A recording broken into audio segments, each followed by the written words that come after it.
Hey guys, it's Leah Buckles from Prestige Worldwide Medical Consulting. I am a U.S. Army veteran, physician assistant, and former CMP examiner. I wanted to come on today and discuss chronic fatigue syndrome.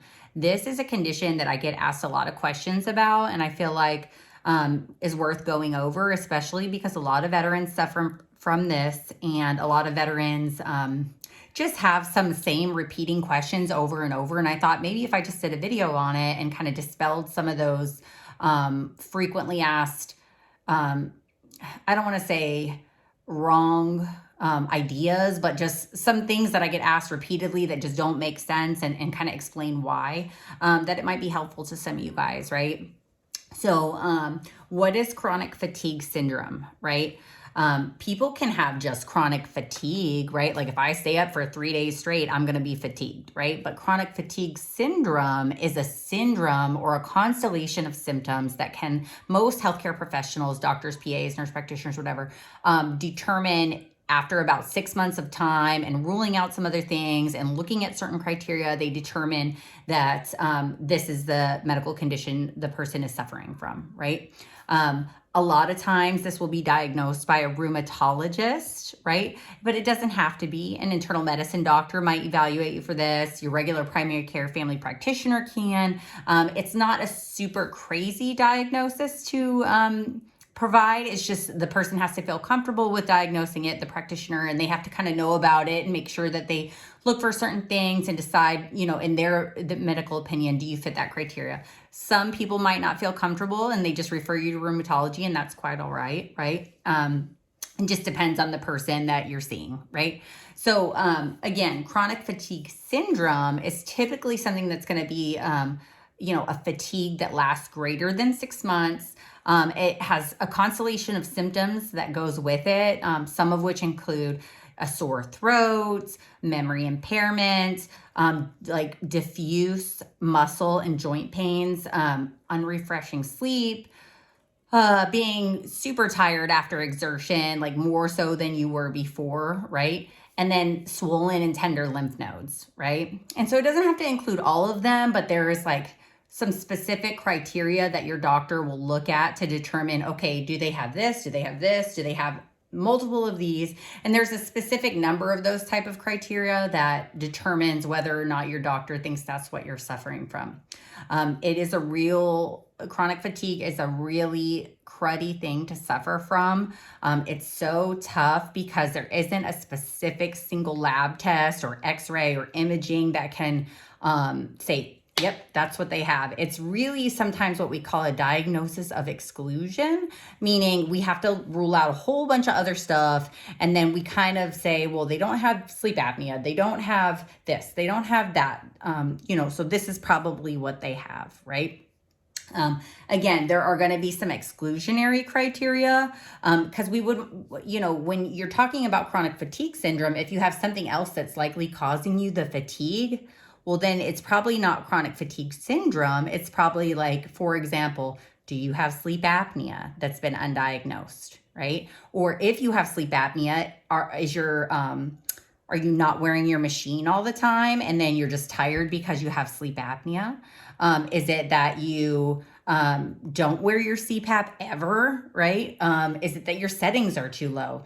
Do you have like a super crazy bad PTSD that's causing you just really, bad mental health symptoms or depression? That's not to say that you can't have some of these other things and chronic fatigue. For example, some people would argue that if you've got sleep apnea, but it's very, very well treated for a long time, right?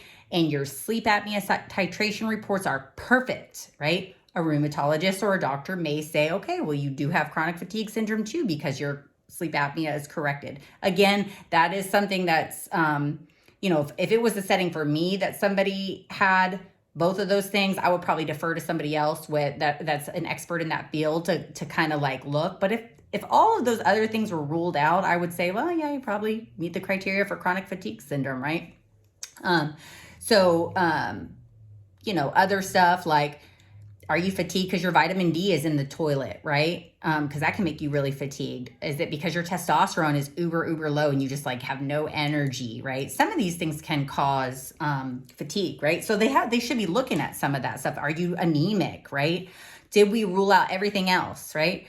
So what's interesting is that for veterans, there are like this super close relationship to Gulf War exposures, right? And so not every single area, and again, I'm not an accredited agent or an attorney or a VSO or anything like that. This is just public knowledge that you can go find on the internet. There are certain regions that are considered for Gulf War exposure, and you can find them on va.gov. They have a whole list and a whole page about Gulf War exposure. So Iraq, Kuwait, Saudi Arabia, the neutral zone between Iraq and Saudi Arabia, Bahrain, Qatar, UAE, I have to look at my cheat sheet, Oman, Gulf of Aden, Gulf of Oman, and then the waters of the Persian, the Arabian Sea, and the Red Sea, and then the airspace above all of those, right? So that is typically what's considered like the Gulf War exposure areas, right? And that list may or may not change. And I think that goes all the way back to 1991 to present, right? If you've served for a period of time in those areas, right? And that list is always subject to change based on VA policy and guidelines, right? Whatever. So what does it mean to be presumptive, right? So they say that if you were if you developed and manifested the symptoms within a specified amount of time and you served in those areas, that you can be that those conditions, this one in particular, or, generalized fatigue or whatever unexplained illnesses can sometimes be related to your service, right? So those are some things that you should definitely look at if you're experiencing these symptoms. Again, some of the stuff that I see, a lot of veterans will apply for this like nonstop, and it'll say, well, you don't have a diagnosis of chronic fatigue syndrome. Well, technically, I think fatigue, general fatigue, meets that criteria, but it's all based on your rater and examiner and their interpretation of your evidence, right? So just fatigue, unexplained fatigue, especially when all those other things have been ruled out, I think is reasonable, regardless of whether somebody formally diagnosed you with chronic fatigue syndrome. Just generalized unexplained illnesses like fatigue is reasonable, right? So really quick, I don't want to bore you guys to death, but the Code of Federal Regulation, the CFR, it kind of goes in line with the diagnosis criteria. So they want to see new onset debilitating fatigue severe enough to reduce daily activity to less than 50% of usual for at least 6 months. Okay. Exclusion by history, physical exam, and lab tests of anything else, right? That's what I was talking about. Exclusion of all those other conditions that could be causing it, right? Because if you got something else, well, it's probably not chronic fatigue syndrome, because chronic fatigue syndrome is a diagnosis of exclusion, right? Acute onset of chronic fatigue.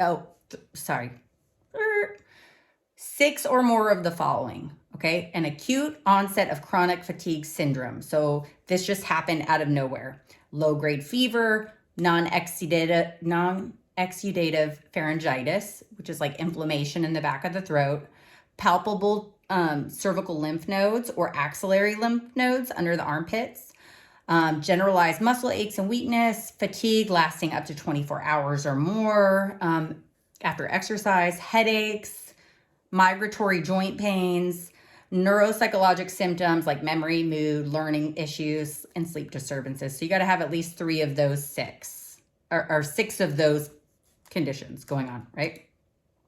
And then it can be rated anywhere from 10 to 100%, right? And so that can also be found online, and you can kind of go look those up. So 10% is usually if it kind of comes and goes and your incapacitation is at least 1 but less than 2 weeks total during the year, or symptoms are controlled by continuous medications. 20% is you have near constant restriction of routine daily activities by less than 25% of the pre-illness level that comes and goes throughout the year, and you have at least 2 but up to 4 weeks total duration, and it kind of goes on from there. So it's all about like how many weeks of incapacitation do you have, how much of the restriction of your pre-activity level are you having. So it goes 10, 20, 40, 60, and 100%. And I'll just read off the 100%. It says, debilitating fatigue, cognitive impairments, or a combination of other signs and symptoms that are near constant and so severe that they restrict your routine daily activities almost completely, and like really mess up your self-care, like brushing your teeth, getting out of bed, taking a shower, stuff like that. So I hope that that was helpful on chronic fatigue syndrome. Another quick, so some of those things like I wanted to dispel were like fatigue in general, I think is legit. Like it doesn't have to be chronic fatigue syndrome, but you're really going to have to like show the relationship, right? So personal statement about your symptoms longstanding, that you've had a workup. Can it be secondary to PTSD or depression? Man, it's so tough because I have seen it kind of go both ways where they'll say, well, it's just a symptom of the depression and they just like throw it in together. But then I've seen people get rated secondarily for it too. So it really just depends, I guess, on who's evaluating the case. And again, if it's being aggravated by your depression, you have to kind of show how the PTSD or depression is aggravating the baseline of that condition. How has it made it worse? Or did you have chronic fatigue syndrome before and the PTSD is making it 10 times worse than it was? Like, did you miss work? You know, how do you objectively show that, right? Other than that, I hope this was helpful, and I look forward to seeing you guys again on the next Med Team Monday. And I hope that you guys keep giving me some ideas of videos to do. And I also have a little blog on this, so if you guys want to check out my blog on my Prestige Worldwide website, go check that out. There's a link to that in the comments section under the video. All right, have a great day, and you guys rock.